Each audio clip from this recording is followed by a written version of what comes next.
AP ప్రభుత్వ సలహాదారు సజ్జల రామకృష్ణారెడ్డి మాట్లాడుతున్నారు. లైవ్ చూద్దాం. రాష్ట్రం కానీ ఆ రాష్ట్రంలో ఉండే వివిధ వర్గాల ప్రజలు కానీ ఆ సమాజం యాజ్ సచ్ ఏ రకంగా ముందుకు పోతుంది, తీసుకెళ్ళాలి అనే ఒక స్పష్టత లేదా ఒక విధానం మాకేముంది అని చెప్పడమే మేనిఫెస్టో లక్ష్యం. అన్నాళ్ళు మాట్లాడిన ఉపన్యాసాలు ఏదైనా కావచ్చు, ఆఖరుకు ఆ రకమైన హామీ పత్రం ఏ సమూహానికైతే ప్రజా సమూహాన్ని మనం టార్గెట్ మన కాన్స్టిట్యున్సీ అనుకుంటాము, అంటే ఇక్కడికి వచ్చేసరికి ఈ రాష్ట్రం మొత్తం మా పార్టీకి సంబంధించినంతవరకు ఈ రాష్ట్రమే పూర్తి కుటుంబం. దీని బాగోగులకు సంబంధించి ఈ 5 ఏళ్లలో ఏం చేస్తాం, గత 5 ఏళ్లలో ఏం చేశామని చెప్తూ ఈ 5 ఏళ్లలో ఏం చేయబోతున్నామని చెప్పే ప్రయత్నం బలంగా చేసిందే నిన్నటి వైఎస్ఆర్సీపీ మేనిఫెస్టో. ఈరోజు అందరి చేతుల్లో ఉంది. దీన్ని ఇలా కాకుండా కేవలం తాయిలాలు అనౌన్స్ చేసే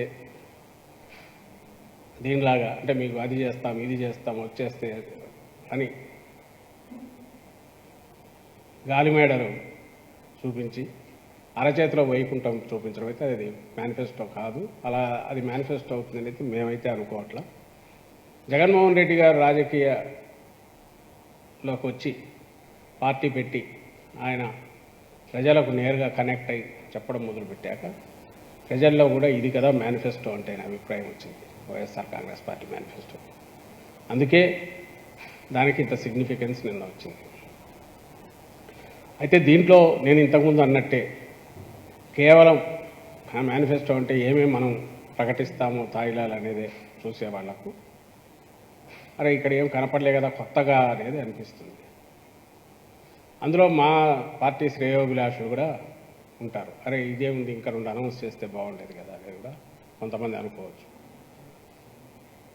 అలాగే అసలు నీ మేనిఫెస్టోలో ఏమీ లేదని తీసి పారేసే చంద్రబాబు నాయుడు గారు లాంటి వాళ్ళు కూడా అదంతా డొల్లని వాళ్ళు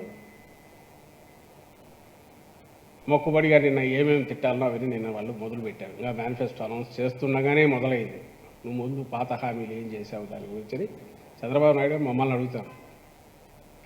ఎవరైతే 14 ఏళ్ళు ఈ రాష్ట్రాన్ని నాశనం చేశాడో, ఆ తర్వాత అపోజిషన్లో ఉండి కూడా రాజశేఖర రెడ్డి గారి మరణానంతరం 9 నుంచి 14 వరకు ఆయన ప్రాక్సీలాగా ఆయన గవర్నమెంట్ లాగే కాంగ్రెస్ ఉన్నప్పుడు అప్పుడు ఏ రకంగా ఇండైరెక్ట్ కొట్టాడు, దెబ్బ కొట్టాడు, ఇంక్లూడింగ్ రాష్ట్ర విభజనతో సహా కొమ్మక్కాయ. అది పక్కకు పెడితే మిగిలినవన్నీ పక్కకు తోసిన 14-19 మధ్య చంద్రబాబు తన విశ్వరూపం చూపించింది. రాష్ట్ర ప్రజలందరూ చూశారు, రాష్ట్రం చూసింది.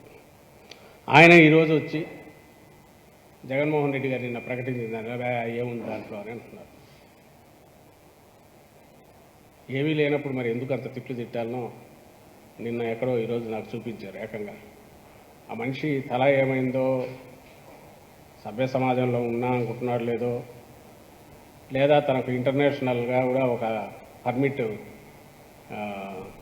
ఇది ఇచ్చారేమో తెలియదు, లైసెన్స్ కిల్లర్ లైసెన్స్ ఇచ్చారో తెలియదు. కానీ నేను జగన్మోహన్ రెడ్డి గారిని నిన్ను చంపేస్తే ఏమవుతుంది అని అడుగుతున్నాను నేను పబ్లిక్ మీటింగ్లో. సెనిలిటీ అనుకోవడానికి లేదు, ఎందుకంటే మొన్న ఆయన ఎక్కడో నిలబడి రాళ్ళు ఒక్కొక్కరు రాయి తీసుకొని కొట్టండి అనగానే సాయంత్రం విజయవాడలో ఓడోడో కొట్టాడు. వాళ్ళ మనిషి ఉన్నో ప్రేరేపించి పంపిస్తే కొట్టాడు జగన్మోహన్ రెడ్డి గారి రాయితో. సో ఆయన డెస్పరేషన్లో మాట్లాడుతున్నారా లేక కోల్డ్ బ్లడెడ్ పర్పెట్రేటర్ లాగా కుట్రదారు లాగా మాట్లాడుతున్నాడా, దాన్ని ఎట్లా చూడాలో నాకు అర్థం కావట్లేదు. మాట్లాడే మాటలు మాత్రం నాయకుడు కాదు, లేదా ఒక శాసనసభ్యుడు పార్టీ అధ్యక్షుడు కాదు, మామూలు నాయకుడు కాదు, ఓ శాసనసభ్యుడు కాదు, ఓ కౌన్సిలర్ స్థాయి కాదు, సభ్య సమాజంలో ఉండదగ్గ వ్యక్తిగా అయితే ఆయన కనపడట్లేదు. సరే రేపు ఎన్నికల్లో ఎలాగో జనం ఆ తీర్పు ఇస్తారు. సబ్జెక్ట్ నేను దాని గురించి కొంత డీవియేట్ అయ్యాను. మళ్ళీ వెనక్కి వస్తే ఆయన ఏమి చేయింది, నువ్వు అసలు ముందు పాతవి ఏం చేసావని ఈరోజు హామీలు ఇస్తున్నావు అని అన్నాడు. అలాగే 750 హామీలు అని అన్నాడు. బహుశా మనిషికి ఏమైందో తలకాయలో ఆ చిప్పు పోయిందేమో నాకు అర్థం కావట్లే కానీ వందల కొద్ది హామీలు గుప్పించింది చంద్రబాబు నాయుడు. వందల కొద్ది హామీలు 19 ఎన్నికలకు ముందు గుప్పించి ఆ తర్వాత అది ఇంకా ఎన్నికలకు ముందే కేవలం 15 నిమిషాల పాటు ఉంచి వెబ్సైట్లోంచి కూడా దాన్ని తీసేశారు. మా వాళ్ళు ఎవరో దాన్ని అప్పటికే దాన్ని కాపీ తీసి పెట్టడం వల్ల అది అట్లే ఉంది. ఈరోజు కూడా రాష్ట్రంలో అందరికీ మేము చూపించగలుగుతున్నాం. నువ్వు చూడు ఎంత మోసగాడైనా ఆ రోజు ఎట్లా మోసాలు చేశాడు అని. ఆయన 14కు ముందు చేసిన హామీలు మేనిఫెస్టో పేరుతో 600కు పైగా హామీలు ఇచ్చి 10 నిమిషాల్లో దాన్ని వెబ్సైట్లో నుంచి తీసేసిన వ్యక్తి. దాంతో ఆగకుండా ఆ రోజు ఎవరితో అయితే పొత్తు పెట్టుకున్నాడో ఈరోజు ఎవరితో అయితే పెట్టుకున్నాడో వాళ్ళతో ఆ రోజు పెట్టుకొని బీజేపీ ఇదే జనసేనతో పెట్టుకొని ఆ రోజు రాష్ట్రం అంతా ఎడాపెడా తిరిగి ఆ ముగ్గురు ఫోటోలు కూడా పెట్టుకొని వాళ్ళ తరఫున కూడా అందులో ముఖ్యమైన పాయింట్స్ అంటూ హామీలు ఇచ్చాడు. అందులో ఒక్కటంటే ఒక్కటి కూడా అమలు చేయలేదు. దీనికి రాష్ట్ర ప్రజలందరూ సాక్ష్యం. ఆయన కూడా కాదనలేడు. ఎందుకంటే అది అమలు చేస్తే బడ్జెట్ రాష్ట్ర ఖజానా నుంచే కదా పోవాల్సింది అమౌంట్. 87,000 కోట్ల పైగా ఉండే రుణమాఫీ ఆఖరుకు ఆయన చేసింది హార్డ్లీ 13 నుంచి 15,000 కోట్ల మధ్య, 14,000 కోట్ల ఏమన్నా ఆవరేజ్ ఉంటుందేమో 5 ఏళ్లలో. 87,000 కోట్లు మీ ఇంట్లో బంగారం కూడా వెనక్కి వస్తుందని అడ్వర్టైజ్మెంట్ ఒప్పించి మోసం చేసిన వ్యక్తి. సబ్సిడీ సిలిండర్ మీద సబ్సిడీ 100 రూపాయలు సంవత్సరానికి 12 అన్నాడు, అసలు లేదు. నిరుద్యోగ భృతి ఉద్యోగం వచ్చేంత 2,000 అన్నాడు, లేదు. ఇంటి స్థలం 3 సెంట్లు అన్నాడు, రాలా. ఇవన్నీ అందరికి తెలిసినవి. దీని కాక ఆయన 14-19 మధ్య ఏమేమి అరాచకాలు జరిగాయి, దాని దుష్ఫలితాలు ఎట్లున్నాయనేది కూడా అందరూ గమనించారు, ఎవరు మర్చిపోలేదు. సో మేనిఫెస్టో ఇచ్చేసరికి అది ఒక బంధం, ప్రజలకు నాయకుడికి, ప్రజలకు పార్టీకి మధ్య ఒక ఒప్పందం లాంటిది, ఒక బాండ్ లాంటిది. ఏ బాండు? ప్రామిసరీ నోట్ లాంటిది. నేను ఇదిగో ఇవి చేస్తాను అని అంటే అంతవరకే చేస్తాడు, అంతకు మించి చేస్తే అవకాశం ఉంటే చేస్తాడు, చెప్పినవి ఖచ్చితంగా చేస్తాడు.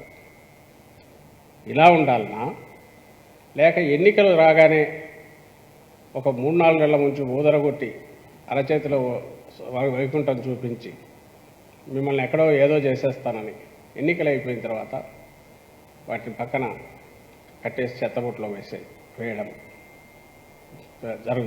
జరగాలి. ఇక్కడే కాదు, మన పక్క రాష్ట్రాల్లో కూడా ఎన్నికలు జరిగాయి. ఆ రోజు అనౌన్స్ చేసిన దానికి నిన్న ఒక పక్క ముఖ్యమంత్రి పేర్లు అనవసరం, ఎక్కడో అంటున్నాడు ఈసారి గ్యారంటీ ఆగస్టులోగా నేను పూర్తి చేసేస్తాను రుణమాఫీని ఏదో అని అంటున్నాడు.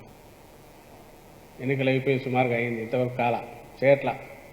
ఇప్పుడు ఆగస్టు అంటున్నాడు, ఎందుకంటే రేపు గండం ఉంది కాబట్టి పార్లమెంట్ ఎలక్షన్లు ఉన్నాయి, బయటపడాలనే దాంతో తప్పున పడతా, ఆత్రపడతా. పక్క స్టేట్స్లో జరుగుతుంది. చంద్రబాబు 4-5 ఏళ్ల క్రితం మర్చిపోయినా ఒకటే, ఇప్పుడు పక్క స్టేట్స్లో అదే జరుగుతుంది. ఇలాంటి 420 కేసెస్ అదే ఆర్డర్ ఆఫ్ ది డేగా అయిపోయి, అంటే ఇట్లా చేయడమే రాజకీయం అనుకునే వాళ్ళను ప్రజలు చీదరించుకునే రోజులు. ఈ ధీమా మాకు ఎక్కడి నుంచి వచ్చిందంటే జగన్మోహన్ రెడ్డి గారు 19లో ఇచ్చినవి నిలుపుకున్న తర్వాత వాటి సీరియస్నెస్ ప్రజలకు తెలుస్తుంది. రాజకీయ నాయకులు, రాజకీయ పార్టీలు అంటే వాళ్ళు చేసే ఎన్నికల ఎత్తుగడలన్నీ వాళ్ళ మధ్య జరిగే ఒక ఆట లాంటిది. ఎవడిది అప్పర్ హ్యాండ్ అయితే వాడు అవుతాడు, మనకు సంబంధం లేదనుకునే దాంట్లో ఉన్న ప్రజలు, లేదు అక్కడ ప్రభుత్వంలో ఎవరు వస్తారు, వాళ్ళ క్వాలిటీ ఏంటి, నాణ్యత ఎలాంటిది, ఎంత బాధ్యతాయుతంగా ఉంటారు, మనకు చెప్పినవి చేస్తారా, మన చేయి పట్టుకొని నడిపిస్తారా, ఈ లక్షణాలు కూడా ఉండాలి అనేంతవరకు ఇప్పుడు ఎదిగారు. థ్యాంక్స్ టు జగన్మోహన్ రెడ్డి గారు. ఆయన తీసుకున్న ఒక విశ్వసనీయత అనే దీని మీద బిల్డ్ చేసుకుంటూ రావడం వల్ల పార్టీని కానీ ఇచ్చిన హామీలు నిలుపుకోవడం కానీ వల్ల ఇది కదా కావాల్సిన రాజకీయ నాయకుడి లక్షణం అనేది ప్రజలకు అర్థమవుతుంది.